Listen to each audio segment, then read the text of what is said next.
In today's video, we'll be looking at stories of people eaten alive while trying to capture the perfect selfie with wild animals. From a nurse leaning too far into a gorilla enclosure to a man pulled into a chimpanzee habitat. But first, we start with a tourist's close encounter with a jaguar that went far beyond a photo opportunity. It was August 17, 2015 in Big Cypress National Preserve, Florida. The summer air was thick and hot, heavy with the smell of mud and wet plants. Insects buzzed constantly, and the sound of distant water birds echoed through the swamp. Tour boats slowly made their way through narrow channels, carrying visitors hoping to see alligators, herons, and other wildlife. Most days here ended without trouble. This day would not. Daniel Floyd was 34 years old and worked as an office printer technician in Tampa. He lived a quiet life and wasn't the type to take big risks. His favorite hobby was photography, but he didn't post his pictures online. He just liked keeping them for himself. When his two friends invited him on a weekend camping trip, he thought it would be a good way to relax, take some nice pictures, and enjoy nature. He wasn't thinking about danger. The group booked a guided airboat tour through one of the quieter sections of the preserve. The guide promised them views of alligators, wading birds, and maybe even a black bear if they were lucky. Daniel's camera never left his hand, and by midday he had filled half a memory card. He had no particular goal other than to take home pictures that made the trip worth remembering. What none of them knew was that a predator not native to this land had been moving through the area. They moved through shallow, dark water with patches of grass and tall cypress trees. The air was hot and sunlight reflected off the surface. It looked calm, but there could still be danger. What Daniel and his friends didn't know was that in this same stretch of swamp, a large predator had been moving quietly for weeks. Jaguars aren't native to Florida. They live in parts of Central and South America, where they're known for their spotted coats, heavy build, and strong hunting skills. A full-grown male can weigh over 200 pounds and has one of the strongest bite forces of any big cat, able to crush bones.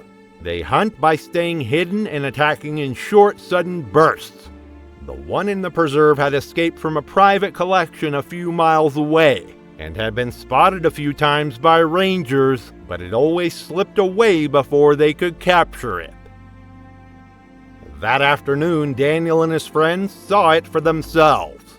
The jaguar was stretched out on a low branch that hung over the water, its head resting between its paws.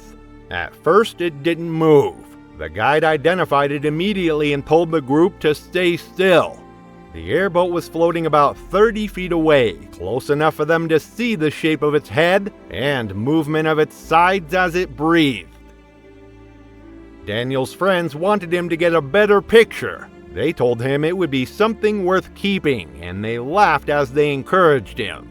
The guide said it again that jaguars are unpredictable and should be given space. Daniel looked around and spotted a large cypress log lying partly in the water and partly up onto the shore.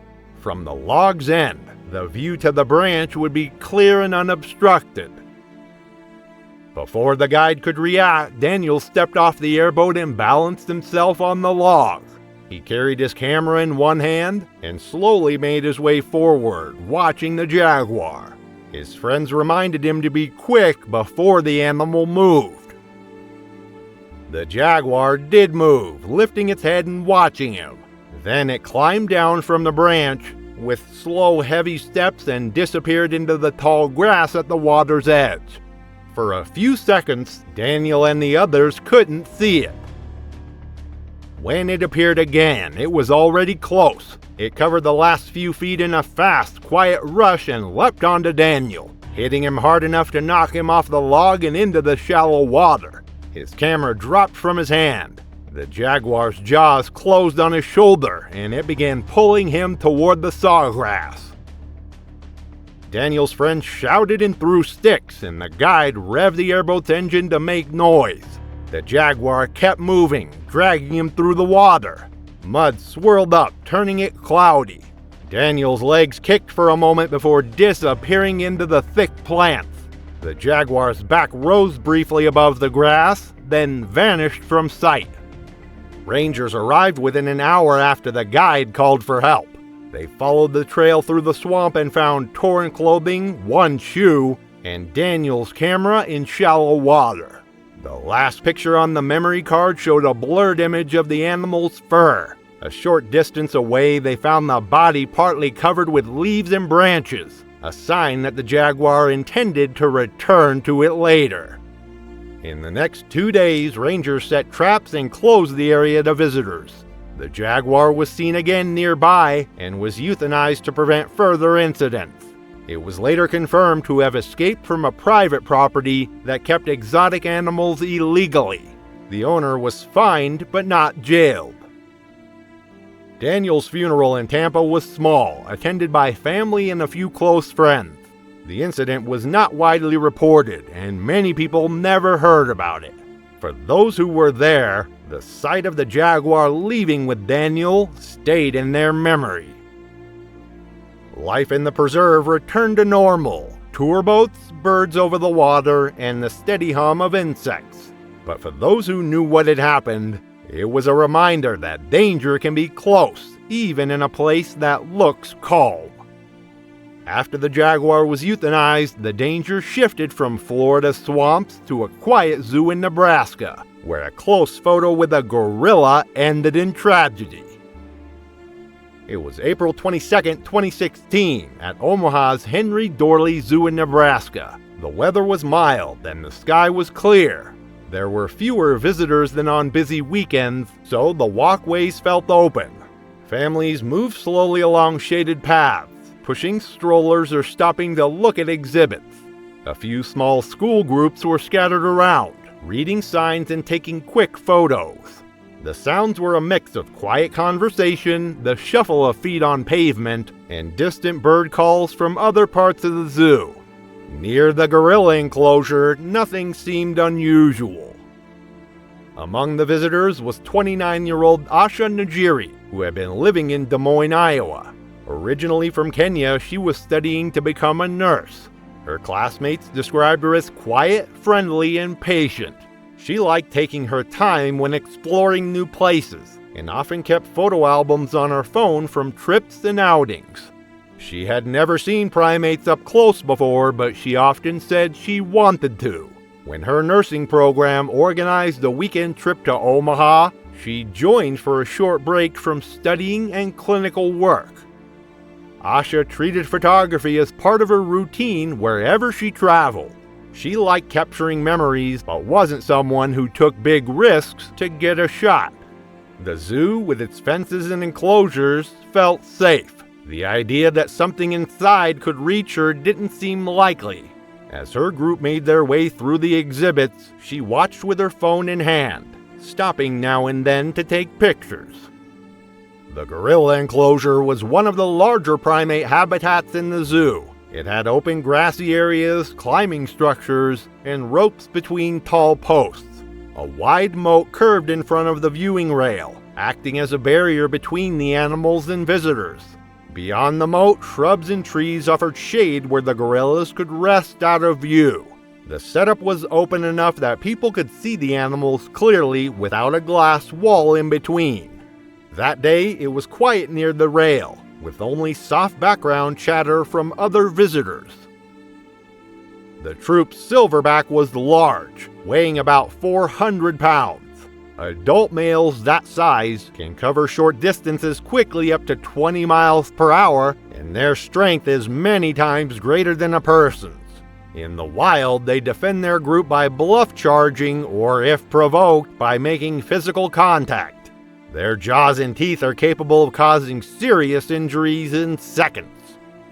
Asha's group stopped at the rail when they noticed the silverback resting near the narrowest part of the moat, occasionally glancing toward the visitors. A sign posted at the rail reminded guests to keep back and avoid leaning over. Asha stepped forward, crouching slightly to frame both herself and the gorilla in a selfie. She leaned forward to get a better angle, holding her phone just above the rail. One of the zoo staff members nearby reminded Asha to step back. She paused, glanced at her phone, and shifted slightly to frame her shot. Her classmates stood a short distance away, talking among themselves and not sensing any danger. Asha leaned forward again, just a little farther this time. In that quick moment, her balance gave out, and she toppled forward, slipping over the rail and into the enclosure. Visitors nearby gasped, some calling out for help. Asha landed hard on the grassy edge near the moat. The impact left her disoriented, struggling to move. The silverback, drawn by the noise and sudden motion, rose to his feet. His body tensed, and he moved quickly toward her.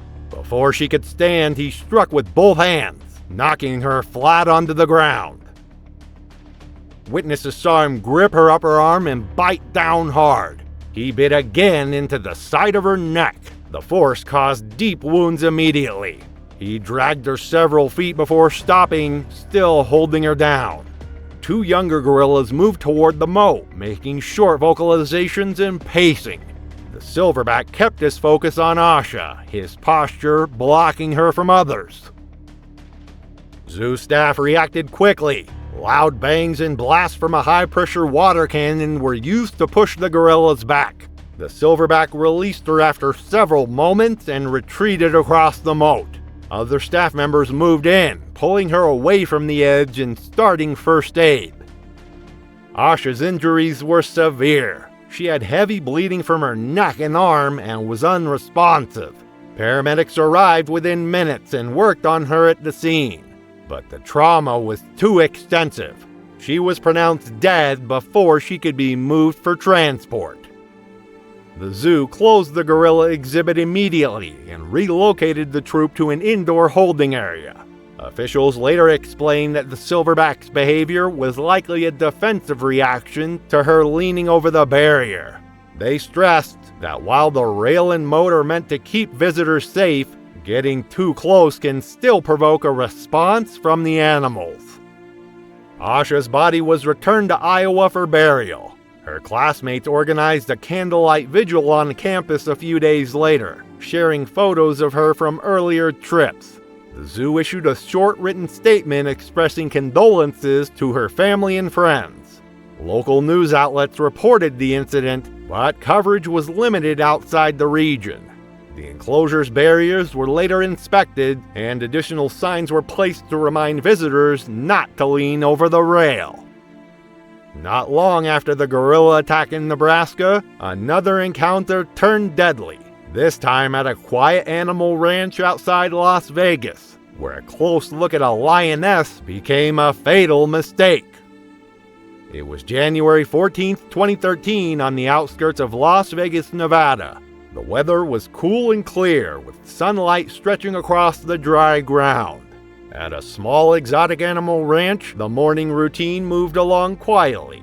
Workers cleaned cages, refilled water containers, and prepared food for the animals. In one corner of the property, a lioness lay stretched out in the sun. From a distance, nothing seemed out of the ordinary. Peter von Rensburg was 42 and lived in Henderson, Nevada. He worked as a construction foreman, a job that kept him indoors most days and required him to make quick decisions. Friends described him as confident and bold, the kind of person who rarely turned down a challenge. He had known the ranch owner for years through a mutual friend and had visited the property before. On this day, he stopped by to see a friend who worked there. The visit wasn't planned, but he had the afternoon off and decided to drop in. Peter had a habit of taking photos whenever he visited interesting places. He wasn't a professional photographer and didn't post much online, but he liked to keep snapshots of memorable moments. Around animals, he often acted without much caution. To him, the large cats behind fences were still dangerous, but he trusted the barriers and the fact that the animals were cared for by experienced handlers. That trust made him more relaxed than he should have been. The ranch was small, with chain-link enclosures, lock gates, and warning signs. Inside were shaded spots, water troughs, and platforms for the animals. The ground was dry and dusty, and only a few workers and visitors were there. The lioness in this enclosure weighed close to 300 pounds. Lions are powerful predators, capable of running at high speed over short distances and delivering a bite strong enough to crush bone. A lion's attack method usually involves knocking prey off balance, then biting the throat or neck to disable it. This lioness was used to people nearby because she had been hand-fed for part of her life, but that familiarity did not make her tame. Her instincts were still intact, and the fence was her only barrier from those outside. Peter walked slowly along the fence line, glancing at the different parts of the enclosure. The lioness was lying in the sun on the far side, her body stretched out and her tail flicking now and then. He kept walking until he reached a section where the bottom corner of the chain-link fence was bent upward. The metal was discolored in spots, possibly from years of sun and rain, and the wire looked slightly warped, as if the animal had pushed against it before. The opening wasn't large, but it was big enough that a determined animal could press through. He stopped there, crouching to get a clear angle for his phone. From that position, he had an unobstructed view of the lioness. She lifted her head, her eyes fixed on him. A worker who had been walking nearby noticed where Peter was standing and called for him to step back from the fence. Peter stayed where he was, making small adjustments to his phone to line up another shot. The lioness shifted her weight and rolled slightly onto her stomach. Her ears flattened against her head and her body lowered toward the ground. She began moving toward him, slowly at first, her steps almost silent on the packed dirt. When she closed the distance to just a few feet from the fence, her movement changed. She dropped her head lower and pressed her body forward, pushing through the bent section in one quick motion. She reached Peter before he could react, knocking him backward onto the ground. Her front paws came down hard on his chest and shoulder, while her teeth clamped onto his thigh. The bite was deep and strong, and blood appeared almost immediately. Peter tried to push against her front legs, but she let go of his thigh and bit into the side of his neck. Witnesses later said she gave 2 short shakes before holding still, her jaws locked in place.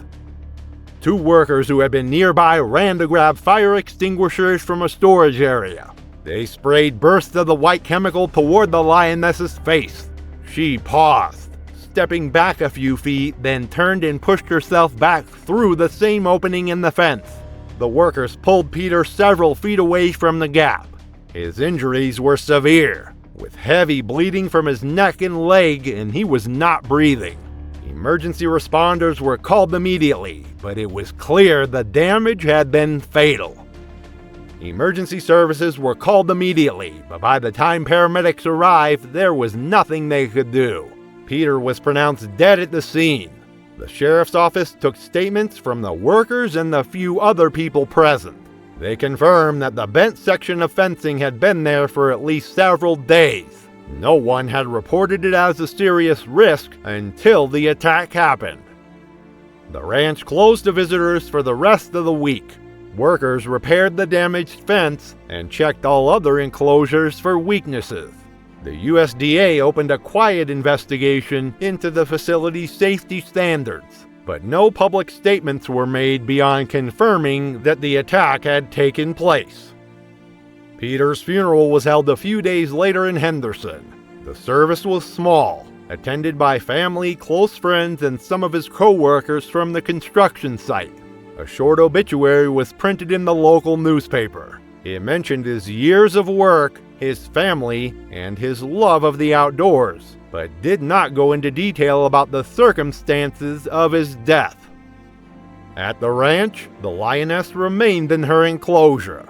Staff avoided talking about the incident to visitors, but the bent fence was remembered by those who had seen it.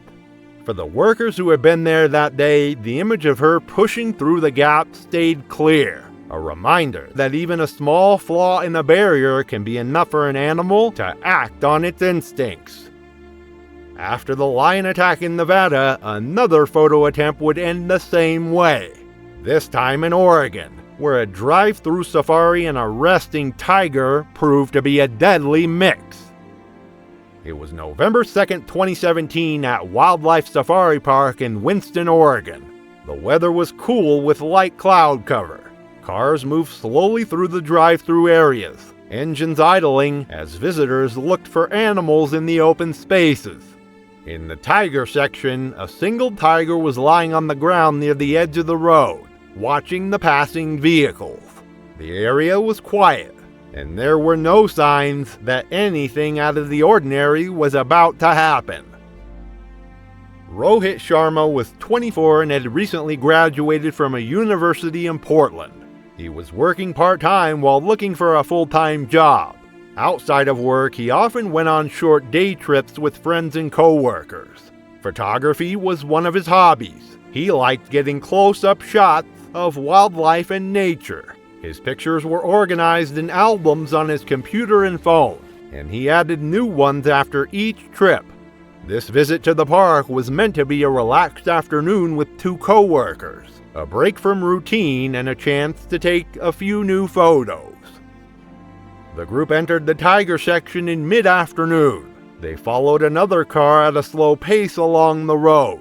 At the entrance, signs clearly warned visitors to keep their windows closed at all times in predator areas.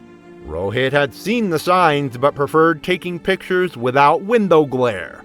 He lowered the passenger window for a clearer view. When he spotted the tiger lying in the grass, he leaned out slightly to get a better shot. His co-workers told him to be careful, but he kept adjusting his position. The tiger's habitat covered a large area. The ground was a mix of dry grass and bare dirt with some scattered trees. The road looped through, keeping a set distance between cars and the tree line. The tiger was lying on its side, head raised, looking toward the vehicles. Its tail moved slowly in the dirt. The setting was quiet, except for the low hum of idling engines. Bengal tigers can weigh over 400 pounds. They can run up to 40 miles per hour in short bursts and are powerful enough to bring down prey much larger than a human. Their claws can grip and pull strongly, and their bite can crush bone. Tigers often aim for the neck or throat to quickly disable their prey. Even in captivity, their hunting instincts remain, and sudden movement or a nearby opening can trigger them to react. Rohit took a few pictures, but the angle wasn't what he wanted. He leaned farther out, placing his upper body halfway outside the car window. The tiger's tail flicked once, and its ears moved forward. It slowly rose to its feet, lowering its head as it began to walk toward the road. At first, the movement was steady and unhurried. Then, in a sudden burst, the tiger broke into a run. Its body stayed low to the ground, and its long strides covered the open space quickly. Rohit started to pull himself back inside the vehicle, but the tiger reached the roadside before he could get fully in. It lifted a front paw and hooked his arm with its claws. The pull was forceful enough to unbalance him. Rohit fell from the car and landed on the dirt. The tiger reached him instantly. It pressed him down with its weight and bit into his side. Witnesses in nearby cars saw him try to push the animal away, but the tiger shifted its grip to his neck. The hold was firm, and the attack continued for several seconds. The sound was a mix of low growls and movement against the ground. Several drivers sounded their horns. Park rangers arrived within moments in a truck. They fired warning shots into the air. The noise startled the tiger, and it released Rohit, backing away toward the tree line. Rangers reached him quickly and pulled him farther from the road. His injuries were severe. The bite to his neck had caused heavy bleeding, and he was unresponsive. Paramedics entered once the rangers confirmed the area was secure. They began emergency care immediately, but the blood loss was too great. Rohit was pronounced dead within minutes. His camera was found on the ground near the vehicle. It was scratched and damaged, but the memory card was still intact. The last photo was slightly blurred, but showed the tiger standing and facing toward the road. The park closed the tiger section for the rest of the day. Staff reviewed their safety measures and began planning changes. Within a few weeks, the park announced new rules requiring all vehicles, including visitor cars, to either have window bars installed or keep all windows fully closed in predator areas. Rohit's body was returned to Portland for cremation. His funeral service was attended by family, close friends, and his 2 co-workers who had been with him at the park.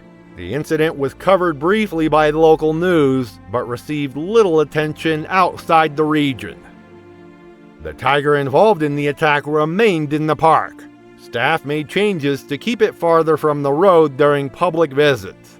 For the rangers and visitors who saw the event, the memory was clear. How quickly the tiger had moved, how little time there had been to react, and how a choice to lean out of a window had led to a fatal result.